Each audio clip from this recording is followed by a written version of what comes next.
नमस्कार, मैं हूं केवरन दमीजा। अपने साथी अनुराग और केशव के साथ आप सभी का तहे दिल से स्वागत, प्रणाम, नमस्कार, सलाम। हरियाणा का चुनावी समर इस समय पीक पर है।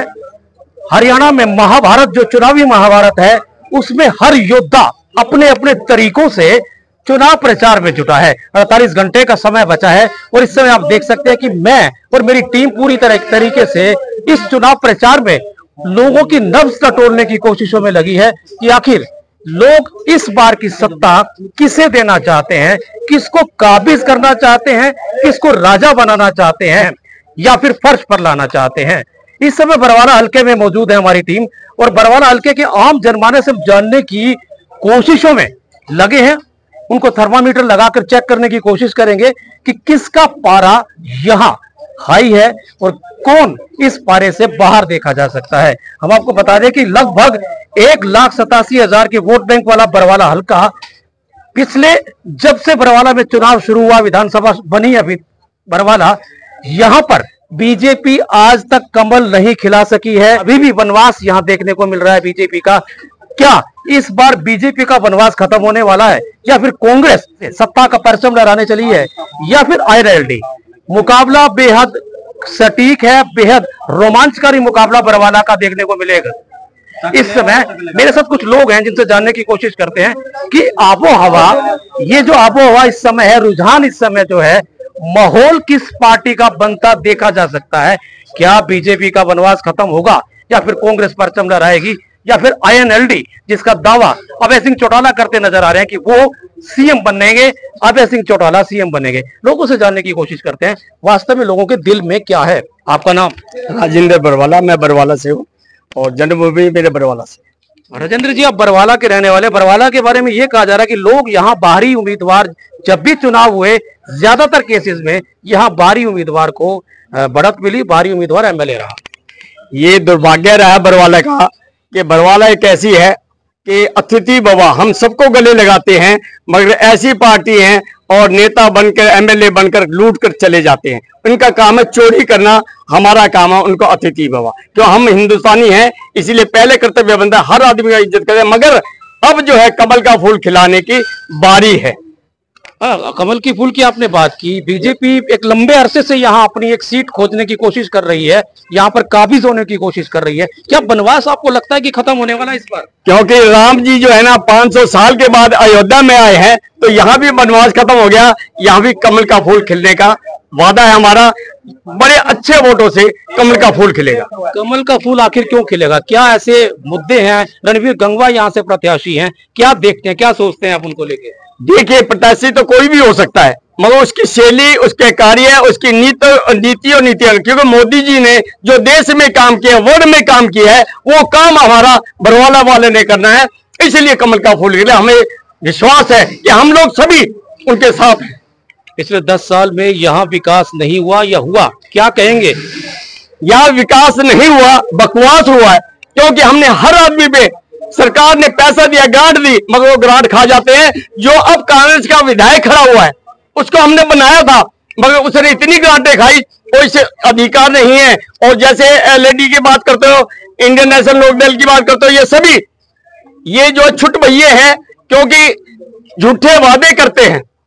चलिए तोपे मुझे कारतूस कभी भी नहीं चल सकते। कमल का फूल खिलेगा जिसमें सोम, विष्णु भगवान और शिव और ये सारे उसमें विराजमान है। कमल के फूल में कमल का फूल खिलेगा। इस बार आप कहां से हैं? इस बार आपको क्या लगता है किस तरीके के माहौल और किस तरीके के समीकरण बरवाला में देखने को मिल रहे हैं? बरवाला में पिछले 5 से 6 दिनों में भारतीय जनता पार्टी के जो समीकरण हैं, सारे के सारे उसके पक्ष में जनता के द्वारा जाते हुए दिखाई दे रहे हैं। इसमें कोई दुराय नहीं कि 4 से 5 दिन भारतीय जनता पार्टी का जब से रैली हुई नरेंद्र भाई मोदी की, तो सारा का सारा माहौल जनता पार्टी के पक्ष में हो गया। और अब की बार पूरा 100% सत्य है कि कमल का फूल बरवाला विधानसभा से खिला ही खिलेगा, क्योंकि सारी जनमानस के मन में बस एक ही विचार है।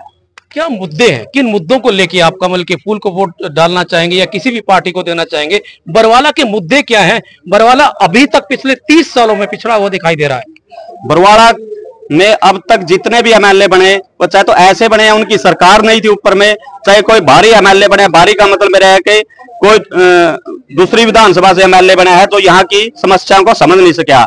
इसमें अगर आप रणबीर गंगवा जी को एमएलए लगाए, विधानसभा में लगाए, उसको भी भारी बोलते हैं, लेकिन उसका आना जाना लगातार पिछले 10 सालों से यहाँ लगातार रहता है, उसको हम भारी नहीं बोल सकते। वैसे तो दूसरी पार्टी का एमएलए वो भी दूसरे हल्के से है, अभी आने वाले पिछले 5 सालों में यहाँ वोट बना लिया तो ऐसे कोई बरवाला का नहीं हो जाता। पिछले लगातार 20 सालों से जो यहाँ रह रहे हैं, यहाँ कुछ समस्याएं हैं उनका भी निपटारा हो जाएगा, लेकिन मुद्दे ये है कि आयुष्मान कार्ड है तो प्रत्येक गरीबवासी रहते हैं बरवाला के अंदर, बहुत सी ज्यादा संख्या, लगभग 70% लोग ऐसे हैं जो गरीब तबके में आते हैं, जो पिछड़े तबके में आते हैं, तो उनका काम आयुष्मान कार्ड हुआ, चाहे एक नेशन एक राशन का राशन मिलने का काम हुआ, और से बहुत से ऐसी सुविधाएं हैं जो उनको मिल रही है। शहर के मुद्दे क्या हैं? आप बरवाला से हैं? जी, बरवाला से हूँ। बरवाला से शहर की समस्याएं क्या क्या हैं? सीवरेज की, पानी की, बरसाती पानी की बहुत सारी समस्या है। तो पहले वाले विधायक इनको अच्छे तरीके से नहीं कर सके, लेकिन अब ऐसे विधायक मिले हैं, ऐसे विधायक क्या मंत्री। ये नलवा से विधायक रहे हैं, नलवा की जनता के लिए उन्होंने 5 साल बदस्तूर काम किया है, और यहाँ 10 साल काम किया है। हाँ, बीजेपी की मैं बात कर रहा हूँ। हाँ। तो यहाँ से ये भी तो बाहरी प्रत्याशी के रूप में काउंट होंगे ना? ये बाहरी प्रत्याशी नहीं है सर, ये वहाँ पे इतना काम करके आए हैं कि ऊपर वालों यही भेजा है कि यहाँ पे कमल नहीं खिल सका, और अब इनको भेजा भी आप खिलाने के लिए जाओ। रामनिवास गुड़ेला भी पहले एमएलए रह चुके हैं, वो यहाँ उन्होंने 5 साल शासन किया कांग्रेस की सरकार में, वो भी भारी मान रहे हो आप? संजना को भी भारी मान रहे हो आप? एक मिनट गोडला साहब रहे 5 साल, उसके बाद में भी टिकट लेके आए, उन्होंने अच्छा काम किया होता तो आपको सकता है ताजा लिपेड़ा तो हर कोई देखता है, लेकिन तभी उनको मौका नहीं दिया। मुद्दों को लेकर आप वोट देना चाहेंगे बरवाला में? आप क्या चाहते हैं? आप आपने बीजेपी की बात की, बीजेपी से आप क्या मांगते हैं बरवाला के लिए? बीजेपी की सरकार आती है तो आप क्या मांगते हैं? पानी की व्यवस्था ठीक नहीं चलने लग रही, पानी की, सीवरेज की, नहर की, सारी ये समस्या है, लेकिन ये सरकार ऐसी है बगैर पर्ची बगैर खर्ची बढ़िया काम करती है। किसी के एमएलए एमपी के साथ में घूमने की कोई जरूरत नहीं। पहले क्या होता है, एमएलए एमपी के पास में घूमे जाया करते, हम किराया लगा लगा के गाड़ियां भर भर के जाया करते, लेकिन अब क्या होता है, सुबह उठे तो हमें पता चलता है बच्चों का नो मेरा नंबर आ गया। बिना पर्ची बिना खर्ची। आप युवा हैं, आप क्या करते हैं? सर मैं नौकरी करता हूँ, और जो बिना खर्ची और बिना पर्ची बीजेपी सरकार ने नौकरी देने का काम किया है, उसके अंदर गरीब से गरीब तबके के लोग नौकरी लग रहे हैं। जहाँ ये बात आती है सीएलयू कांड की, जहाँ घोडेला साहब का नाम आता है, जो साफ सभी के आदमी नहीं है, जिन्होंने लोगों के लिए नौकरियां बेचने का काम किया, लोगों को जहां तक हो सकता है वहां उन्होंने हर नीचे तबके के लोगों को नीचे दबाने का प्रयास किया। सर मैं बरवाड़ा हल्के से। बरवाड़ा हल्के में क्या आपके गांव में, आपके इलाके में बिना पर्ची नौकरियां? बिल्कुल सर, एसी समाज के लोग और कुछ और बिरादरी के जो लोग हैं वो बिना खर्ची और बिना पर्ची के इस सरकार में नौकरी लगे हैं। बेरोजगारी की क्या मुद्दे हैं? किन मुद्दों को लेकर चुनाव डालने वाले हैं, चुनाव में पार्टिसिपेशन देने वाले हैं? मुद्दा ये है सर कि जो भी बीजेपी सरकार जब आएगी तो एक तो सड़कें, एक भ्रष्टाचार, और जो बेरोजगार युवा है उनको नौकरी देने का काम बीजेपी सरकार करेगी। आप क्या कहना चाहेंगे? आप कहाँ से हैं? आप बरवाला से 16 नंबर वार्ड में। बरवाला के 16 नंबर वार्ड। बरवाला में एक परेशानी हमने लोगों के बीच जानने की कोशिश की थी। वो परेशानी है कि थोड़ा सा बरसात होते ही यहाँ बावड़ियां बन जाती हैं, तालाब बन जाते हैं, और पिछले तकरीबन 25-30 सालों से कमोबेश यही हालात बरवाला में देखने को मिल रहे हैं। तो कितने एमएलए आए, क्या इस समस्या का निदान क्यों अब तक नहीं हो पाया? ये सभी ग्रांट आ जाते हैं, खा जाते हैं। सिर्फ एक बीजेपी है जो काम कर सकती है। मेरे पड़ोस में भी 4-5 लड़के लगे हैं, नौकरी भी लगे हैं, बगैर पैसे लगे हैं, गरीब जाति के हैं। तो इस बार बरवाला में किस तरीके का मुकाबला रहने वाला है, क्या लगता है?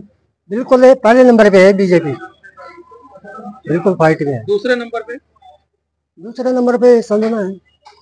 तो आप अपना कंपटीशन संजना के साथ मानते हैं? हाँ सर संजना के साथ कोई कंपटीशन नहीं है, कोई टक्कर नहीं है किसी के साथ भी। हमारा चुनाव सिर्फ हमारी पब्लिक के साथ है और हमारी पब्लिक हमारा समर्थन कर रही है। ये घोडेला और जो आदमी है संजना है, वो हमारा इनसे कोई लेना देना नहीं है, ना ही हमारा इनसे कोई मुकाबला है। हमारा मुकाबला काम से, हम काम करेंगे। बीजेपी सरकार आएगी तो हम लोगों की समस्याओं का निपटारण करेंगे। बीजेपी को आपने कहा कि बीजेपी यहाँ विकास कर सकती है, क्या क्या मुद्दे हैं बीजेपी से? आप क्या डिमांड्स रखना चाहेंगे, क्या कहना चाहेंगे? महिला रक्षा और सीवरेज का काम, जो पानी भर जाता है ना बरसात में, सीवरेज ब्लॉक हो जाते हैं, यही हमारा काम। धन्यवाद, थैंक यू वेरी मच।